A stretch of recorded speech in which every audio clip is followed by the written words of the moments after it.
I'm Ethan, 31, and it seems I'm the go-to financial safety net for my entire family. I work in cybersecurity for a mid-sized tech company. It's not flashy, but it pays well. This year, I earned a $15,000 bonus for leading a successful defense against a ransomware attack. I've been daydreaming about using part of it for a long overdue trip to Kyoto or maybe replacing my car, which makes a weird grinding noise every time I back up. The bonus was untouched, sitting quietly in my savings like a personal promise. Then my mom texted me, "Dinner at Aunt Clara's tonight. Just a low-key gathering. Dress nicely." Low-key? Aunt Clara's idea of low-key usually means paper plates and maybe someone's phone playing music. I didn't expect much. I arrived around 6:45, but the street was jammed with cars. Music pulsed so loud it shook my steering wheel. For a moment, I thought it was a neighborhood party. Then I saw the balloon arch in Clara's driveway and froze. Surprise baby shower. A massive banner glittered with the words. I blinked, stunned. At least 90 people were there, holding drinks and dancing. A DJ spun hits from the 2000s, and 3 tables sagged under trays of catered food. I saw my brother's co-workers, people from Mom's church, even social media influencers snapping photos by a fancy backdrop with number "Baby Liam arrives." Baby Liam. My brother Derek's unborn son. I waded through the crowd, searching for answers. I found Mom by the food table, acting like the host of a gala. She spotted me and grinned as if I were late to my own event. "There you are," she said, then whispered, "Did you bring a gift?" I frowned.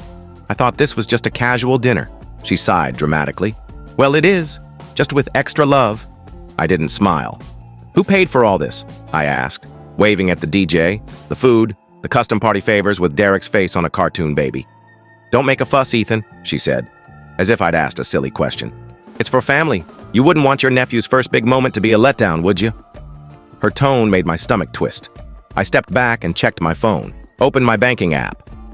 My heart sank. $10,200, gone. Transactions from the past 4 days, catering, event planner, balloon company, venue deposit, odd since this was Clara's house, DJ fees, even a $400 influencer promotion, all charged to my personal savings card. My blood ran cold. I'd never shared that account with anyone. I looked at Mom. "You used my bonus." She didn't blink. Didn't deny it. Just gave me a look like I was overreacting. "It's for family," she said again, as if that explained everything. "You can afford it. You never spend your money anyway." I stared at her, at Derek, toasting with a drink like a star, at the cake shaped like a baby bottle with "Thanks, Uncle Ethan" in blue frosting. I felt hollow. All those late nights at work, the stress, the headaches, that bonus was my reward. My moment. They took it like it was theirs to claim. I left without eating, without a word. At home, I stared at my laptop for a minute before acting. I filed fraud reports for every charge, froze my cards, changed passwords, removed all authorized users, including Mom, who I'd added years ago as an emergency contact to make her feel involved. Then I opened my budget files, scrolling through years of expenses I'd covered.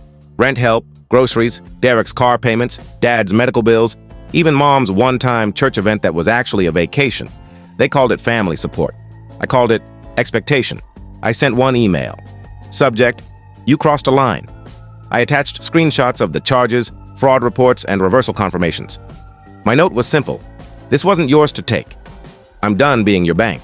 Sent at 1:13 a.m. By 6:50 a.m., my phone was buzzing. 32 missed calls. A text from Dad. "What's this about?" A voicemail from Mom starting with, "Ethan, this isn't how we do things," and ending with a sob. Then at 7:05 a.m., Derek pounded on my door so hard I thought it would splinter. I didn't open it. I watched through the peephole as he yelled, waving his phone like it could undo my actions. I stood still, arms crossed, until he gave up, muttering about calling Mom. My inbox filled with emails from her. "We need to talk." "You're being unreasonable." "I'm your mother." I spent the morning in silence. No music, no distractions, just me, my coffee, and the storm brewing outside. I didn't respond. I didn't need to. The damage was done, but I wasn't just letting them stew. I wanted them to understand. At noon, I sent a detailed list to the family chat, itemizing every unauthorized charge with timestamps.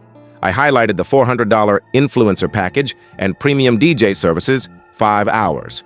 I included a screenshot of my savings, just under $5,000 left after months of work. My message was brief. If you think this is okay, you don't know me. This isn't a discussion. It's a decision. 3 people left the chat within an hour. Derek didn't. He sent voice messages. Angry at first, then excuses, then my favorite. Come on, man. It wasn't my idea. Mom said you'd be cool with it. I thought you'd be proud to help. You always do. That phrase, you always do, hit like a punch, as if I'd volunteered to be their endless resource. The calls didn't stop. Mom left 15 voicemails that night. Then Dad. Then Aunt Clara. All guilt trips. This is your family. You're embarrassing us. Your nephew's shower is ruined. Like I was the thief. But I wasn't done. The next day, I audited everything. Every shared account. Every payment I'd quietly covered. Mom's phone bill, Derek's streaming services. He never even asked for the login. Even the home insurance I'd paid for 2 years. I cut it all. Changed passwords. Moved my checking to a new bank. Canceled old cards. By week's end, they were locked out of my finances. And me. That Friday, I turned off my phone and booked my Japan trip. 2 weeks, solo. No family, no drama, just me and the calm of Kyoto's temples. It felt like freedom, but they didn't let go. The next morning, a knock woke me. Not loud, just persistent. Through the peephole, I saw Mom, tired, no makeup, hair messy. Dad stood behind her, arms crossed. She knocked again. I stayed still. She spoke anyway, voice shaky. Ethan, we didn't mean to upset you. It was for family. We thought you'd understand. You always do. There it was again. You always do. Like my kindness was a contract. Like saying no made me the villain. I didn't open the door. They left. The silence that followed was louder than any apology. That night, a strange number called. No voicemail, just repeated calls. Then a text from Derek. You need to see this. Attached was a photo of a handwritten letter, folded, with my name in Mom's handwriting. It wasn't to me. It was about me. If he finds out, we'll say it was a mistake. He never questions anything. He just fixes it. That's Ethan. My stomach churned.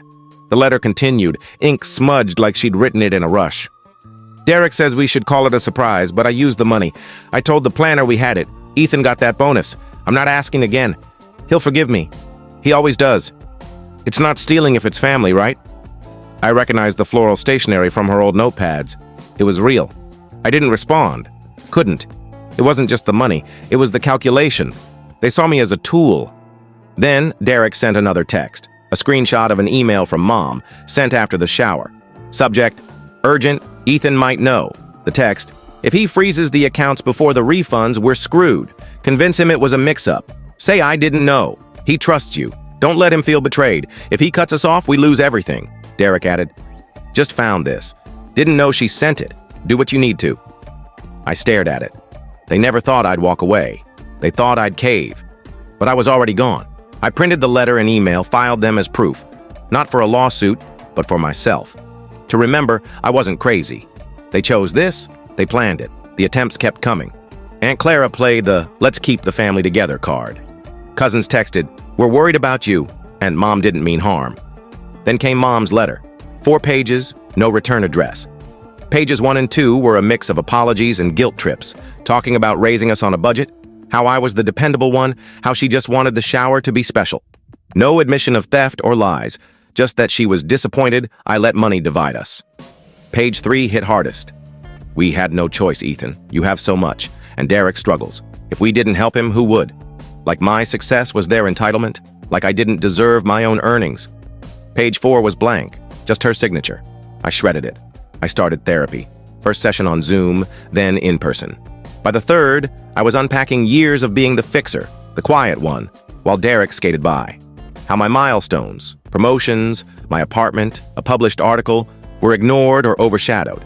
I told the therapist, I think my family never saw me as a person. She nodded. That sounds heavy. It was, but saying it felt like shedding a burden.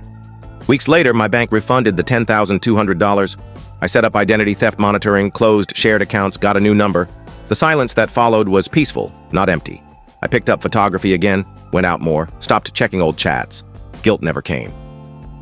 In Kyoto, I wandered quiet shrines at dawn, ate ramen in tiny shops, sat by koi ponds doing nothing. No expectations. Just me. On the last night, under a lantern-lit bridge in Gion, I saw a blurry photo of my reflection in the water. It felt true, like I was finally myself. Not the fixer, not the bank, just Ethan. Back home, one last envelope arrived. From Derek, no return address. A note and a photo. The note. I'm moving for a job. Wanted you to have this. I don't deserve it, but I'm sorry. Thank you. The photo was from the shower, me at the entrance, face full of shock and hurt. On the back, in his handwriting, "You deserved better." I didn't cry or call. I kept the photo, not as betrayal, but as a reminder to stay gone. Forgiveness isn't forgetting. Boundaries aren't cruelty, they're freedom. My family chose their path. I chose me.